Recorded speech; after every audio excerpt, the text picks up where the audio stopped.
আমাদের রুহগুলো কিন্তু মরে না, এটা আল্লাহর অর্ডারে ঢুকেছে, আল্লাহর অর্ডারে বের হয় ইল্লিনে নয় সিজ্জিনে। বিশ্বাসীদের রুহগুলো ইল্লিনে থাকে, আমাদের রুহগুলো যেন সেখানে থাকে, আমরা আল্লাহর কাছে কামনা করি, আমরা পড়ি আমিন। সব জিনিসের হৃদয় আছে, আর কোরআনের হৃদয়ের নাম হচ্ছে সূরা ইয়াসিন। যে ব্যক্তি একবার সূরা ইয়াসিন পড়ে সে 10 বার পুরো কোরআন পড়ার সওয়াব পেয়ে যাবে। এটা একটা ফাজিলাত। আচ্ছা, আরেক ফাজিলাতে আছে, রাসূল ইসলাম বলেছেন ইকরাউ সূরাতা ইয়াসিন আলা মাউতাকুম, তোমাদের মুমূর্ষদের সামনে বসে সূরা ইয়াসিন পড়ো।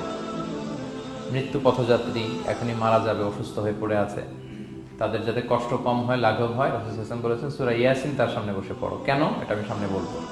এগুলো দাঈফ সনদের। হাসান পর্যায়ের একটা মাওকুফ হাদিস আছে, ইবনে আব্বাস রাদিয়াল্লাহু তাআলা আনহু বলতেন যে ব্যক্তি মান ক্বারা ইয়াসিন হিনা ইউসবিহু, সকালবেলা যদি কেউ সূরা ইয়াসিন পড়ে তাহলে সারা দিনের সব কাজগুলো আল্লাহ তার জন্য সহজ করে দেয়। আবার রাতে যদি কেউ সূরা ইয়াসিন পড়ে সারা রাতের সব কাজ তার জন্য আল্লাহ তাআলা সহজ করে দেয়। এবং ইবনু কাসির ওনার তাফসিরে মিন তাজরিবাতিহি, মানে তার এক্সপেরিয়েন্স থেকে, কোনো হাদিস দলিল না, ওনার অভিজ্ঞতা থেকে বলেছেন যে আমি যখনই কোনো বিপদে পড়েছি সূরা ইয়াসিন তেলাওয়াত করার পর আল্লাহ তাআলা ওই কাজটা আমার জন্য সহজ করে দিয়েছেন। বিশেষ করে পুনরুত্থান, পুনরুজ্জীবন, the concept of resurrection, life after death, মৃত্যুর পরে যে আবার আমরা জাগবো ঘুম থেকে, আবার জীবন হবে, আবার বিচার হবে, এটা বিশ্বাস হয় আপনাদের?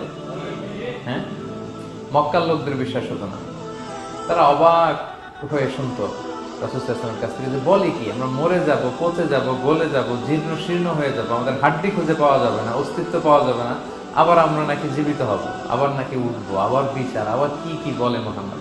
তারা মিলাতেই পারতো না এটা। এজন্য তাদের কাছে দ্য কনসেপ্ট অফ আখিরা, life after death, specially the concept of রেসারেকশনটাকে ক্লিয়ার করার জন্য আল্লাহ তাআলা এই সূরাটা নাযিল করেছেন।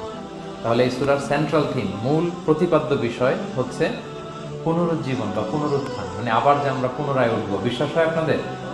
হ্যাঁ, এটা কিন্তু মহাসত্য, বিশ্বাস রাখতে হবে আমাদের যে না, মরে গেলে সাময়িক দেখা যায় পচে যায়, কিন্তু আবার আমরা উঠবো। এবং এজন্যই মুমূর্ষ ব্যক্তির সামনে সূরা ইয়াসিন পড়তে বলা হয়েছে।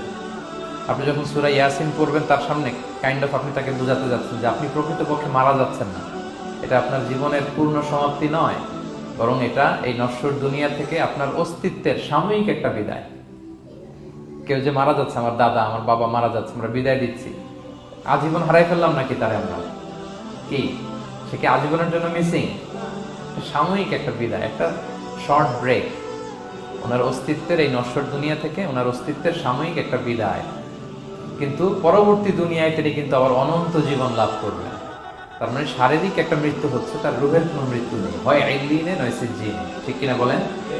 আমাদের রুহগুলো কিন্তু মরে না, এটা আল্লাহর অর্ডারে ঢুকেছে, আল্লাহর অর্ডারে বের হয় ইল্লিনে নয় সিজ্জিনে।